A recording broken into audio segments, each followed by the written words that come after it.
বাদশাহ সেকান্দার যুলকারনাইন এক বিরাট বাদশাহ ছিলেন, প্রসিদ্ধ বাদশাহ। সারা পৃথিবী জুড়ে তার ন্যায় এবং ইনসাফের সুপ্রসিদ্ধি ছিল।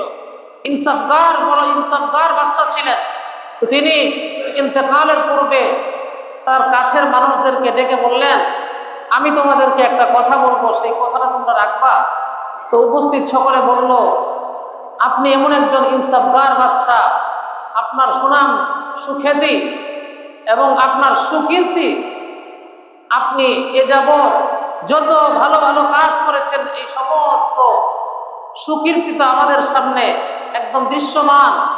তো আপনি একটা কথা বলবেন আর সেই কথা আমরা রাখবো না, এটা তো হতে পারে না, অবশ্যই রাখবো। তখন বাদশাহ যুলকারনাইন বললেন, আমি যখন ইন্তেকাল করব, এরপর আমার জন্য দাফন কাফনের ব্যবস্থা করা হবে। তো আমাকে কাফনের কাপড় পরানোর পর আমার হাত দুটো কাফনের কাপড়ের ভিতরে রাখবে না, বরং আমার হাত দুটোকে কাফনের কাপড়ের বাহিরে রাখবে। তখন উপস্থিত লোকজন বলতে শুরু করলো, হুজুর, আপনি কথা বলছেন এবং সেই কথা আমরা রাখবো, ঠিক আছে, কিন্তু এমন কথা তো কেউ বলে না, এমন কথা আপনি বললেন, এর রহস্য কি? যদি মেহেরবানি করে বলতেন।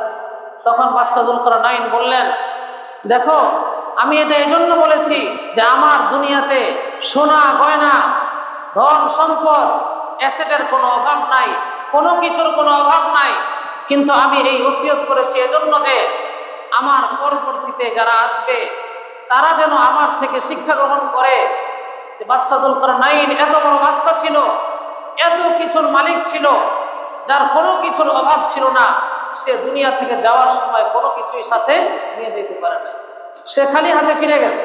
তো আমি যেই দিকে সফর করতেছি ওই দিকে সফরের জন্য যেন তারা প্রস্তুতি গ্রহণ করে।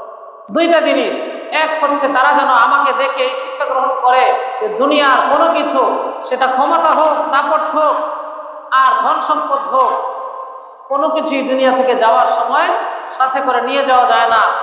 ইন্তেকালের পরে এগুলো কোনো কাজে আসে না, কোনো কাজে আসবে না। আর আমি যেই পথের মুসাফির, সেই সফরের জন্য যেন আমার পরবর্তীরা প্রস্তুতি গ্রহণ করে।